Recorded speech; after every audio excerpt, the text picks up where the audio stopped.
Mang, jualan apa ini, Mang? Ayam geprek lah. Ayam geprek. Widih, ayam geprek langsung pakai motor ya, Mas ya? Iya. Berapaan? Jual 2.000. 2.000. Murah banget, Mang. Boleh, Mang. Bikinin, Mang. Ya. 5 ya, Mang ya? Ya. Ini mau bikin dulu, Mang. Bikin. Buat anak-anak. Berapaan nih? 2.000. Sama 2.000. Pakai masako ya? Reiko. Reiko. Rasa sapi, guys. Oh, ini sambarnya dadakan gini ya di atas motor. Udah berapa lama nih jualan? Udah ada 6 tahun, 7 tahun lah. 6 tahun. Sebelum Covid. Sebelum Covid. Belum Covid banget.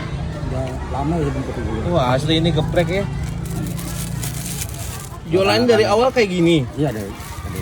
Bawa berapa stoknya, Mang? Kalau sehari mah sampai Ya, bentar, Mas. Oke. Jadi berapa sehari bawa? 350. 350 biji. Iya. Ini masih bikin buat anak-anak? Enggak. Oh, 5 ya, Mang? 5. Pedes. Pedes, Mang. Iya.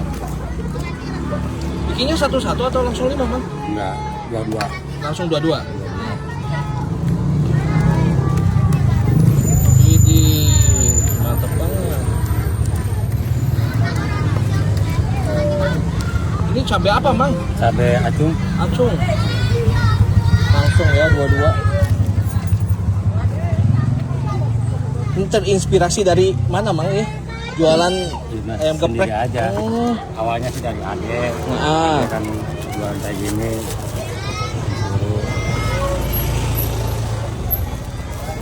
Oke. Lanjut. Masih lagi.